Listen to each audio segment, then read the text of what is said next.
Okay, Obama in North Carolina. Let's go to the audio sound bites of Mount Holly, North Carolina, at the Daimler Mount Holly truck manufacturing plant. Here's Obama speaking about the economy. We've got 1, 2, 3. Are they all 5 Obama? Yeah, we got 5 of them. Sorry, but here's the first. This is not the first time we've seen gas prices spike. It's been happening for years. Every year about this time, gas starts spiking up, and everybody starts wondering how high is it going to go. And every year, politicians start talking when gas prices go up. They get out on the campaign trail, and you and I both know there are no quick fixes to this problem. And he's no longer a politician, see? He's president, no longer a politician. So all these other underlings out there talking about the gas price, like he used to, by the way. Oh, yeah, Obama led the Democrat Party catcalls for Bush to do something about rising gas prices. Now, well, this happens every year at this time. Everybody knows that. Gas starts spiking up. Everybody starts wondering how high it's going to go, but it does that this time of year all the time. Here's the next bite. Listening to them, you think they're worth. As a country that has 2% of the world's oil reserves, but uses 20% of the world's oil. I'm going to repeat that. We've got 2% of the world oil reserves. We use 20%. Stop the tape. Listen to me. While I have you, I really want you to hear this, because that is a lie. 2% of the reserves. Let me take a test.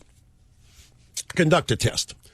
Seriously, Mr. Snerdley, when you hear the president say that the United States has 2% of the world's oil reserves, what does that mean to you?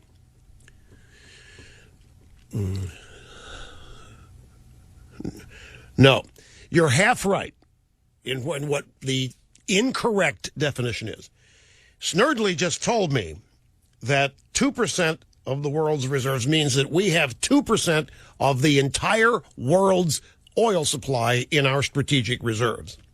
Most people think that when Obama says we have 2% of the world oil reserves, that means of all the oil in the world, we have 2% of it. Not what that means. Folks, with new technology, we have more oil in the ground that we can get than they have in Saudi Arabia. 2% of the world's reserves means 2% of what has been brought up.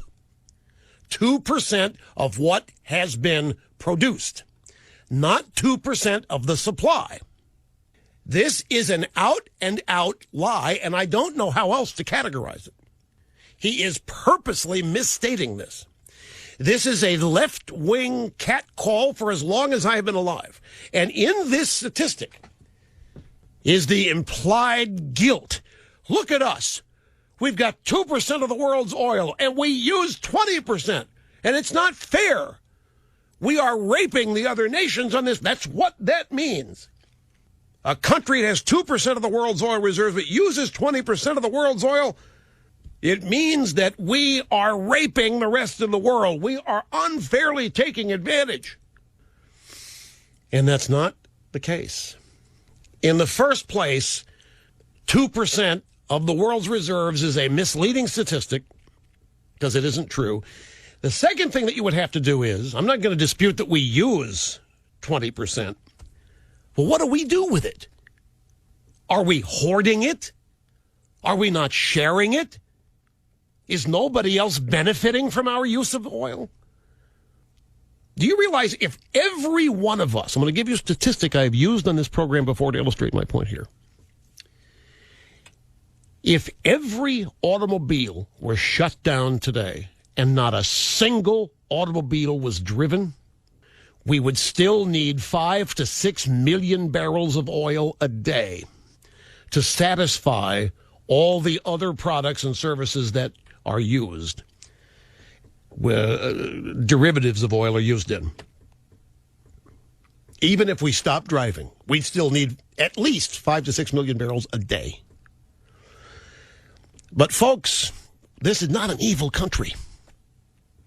And the president is trying to say that we have used more than our share. And that's the justification for making us cut back. That's the justification for high prices. That's the justification for us having to drive smaller and smaller cars, and maybe not even drive cars at all, but drive batteries. And maybe get on mass transit. And bottom line, we have to cut ourselves down to size. Well, the fact of the matter is, we are a nation of greatness because we are good. We are an inherently good people, an inherently good nation, and we do wonders for people around the world. We have liberated people from bondage and tyranny and slavery. We have rebuilt whole continents after destructive wars. We have provided disaster relief for people who've been wiped out. There's no greater people on this planet than the American citizens. None greater. And I really resent this implication here that we are selfish, greedy, unsharing exploiters. But again, we have much more than 2% of the world's reserves. Reserves only mean what's been discovered. Only means what has been brought out of the ground. Not 2% of what's in the ground. Not 2% of the world's supply. We have far more than 2% of the world's supply. We have more oil in the ground. And this is not me saying it. This is several geological surveys and studies in many different publications. We have more oil in the ground than Saudi Arabia does. We just don't have a president that wants to go get it. We don't have a president who wants to allow it to be gotten. Okay, grab soundbite 29, take it back to the beginning. Let's listen to the whole thing uninterrupted if I can pull this off. Listening to them, you think there were. As a country that has 2% of the world's oil reserves, but uses 20% of the world's oil. I'm going to repeat that. We've got 2% of the world oil reserves. We use 20%. What that means is, as much as we're doing to increase oil production, we're not going to be able to just drill our way out of the problem of high gas prices. Anybody who tells you otherwise either doesn't know what they're talking about or they aren't telling you the truth. Here is the truth. No, Mr. President, you are not the truth. And what you've said here is not the truth. If we can't drill ourselves out of problem, why are we drilling at all? Why don't you shut it all down? If it's so irrelevant and inconsequential. This is not an argument Obama can win if anybody will take it up with it. We're either going to drill for oil or we're not. And if we're going to drill, we should drill for enough. But if we're not, why do it at all? If we can't affect the price of oil by drilling, that means we can't affect the price of oil with supply. Why are we messing with this? But again, folks, please apologize. I apologize to you for focusing on this. I'm so mad I can't see straight. 2% of the world's reserves, and yet we use 20%, and boy, are we evil. That we are selfish. See, we need to cut back and stop this. We need to stop taking other people's oil. Well, of course we don't. We buy it. That's another thing. We're not stealing it. We're buying it from willing sellers. There's nothing immoral whatsoever about us using 20% of the world's oil if we pay for it.